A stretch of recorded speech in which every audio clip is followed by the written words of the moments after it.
Hey everybody, tonight we're taking a look at Warhammer Quest 2, The End Times. This is a sequel to one of our favorite digital board games, I'd say of all time, Warhammer Quest, and does a lot of new changes and brings with it some great new style. So let's take a look at Warhammer Quest 2.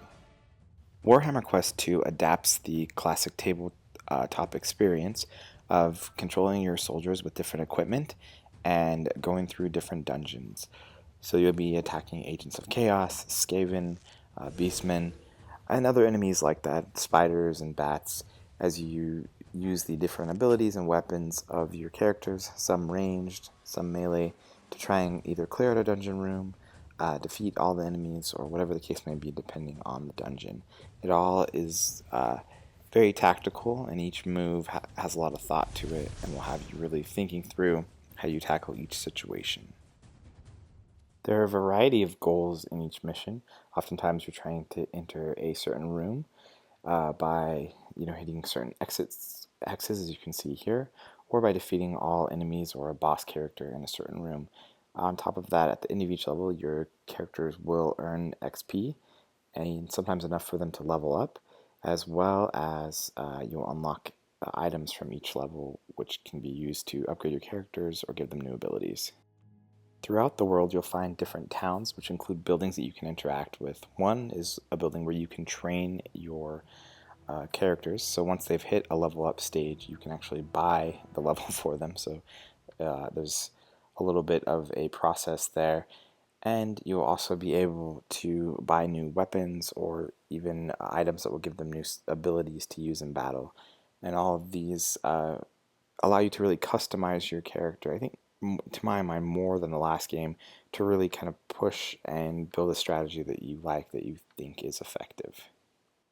This game is massive, just like the first one, and includes a lot of extra additions.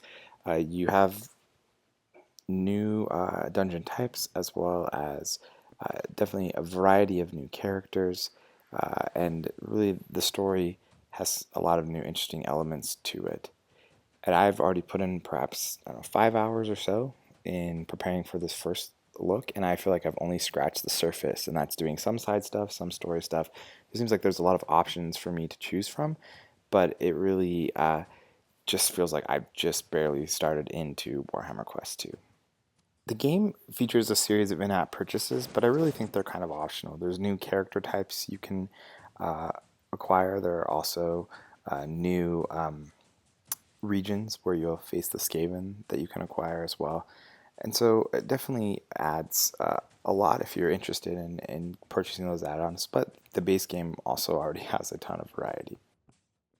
There's still some kind of tweaky parts that are a little tricky about Warhammer Quest that were present in the first one and continue on here. There's things with line of sight and other things that you kind of have to get used to. They're not always going to tell you line of sight. It's not always obvious what is or is not going to be in line of sight.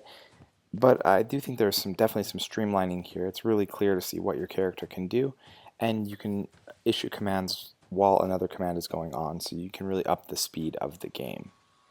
This game is gorgeous and really a graphical powerhouse. If you have an older device, you may want to kind of look into that and see how it's been running on that. I know we had some issues with an iPad Air.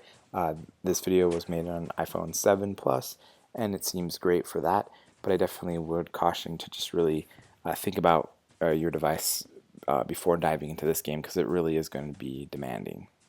Like its predecessor, Warhammer Quest 2 is a must-own board game-based dungeon crawler. If you like this sort of game, if you like these sort of mechanics, this really is a great game for you. It's really worth anything you put into it. There's a lot of variety and there's a lot of depth that you can explore. So I definitely recommend, if you love dungeon crawling experiences with a board game twist, to check out Warhammer Quest 2. Don't miss this one.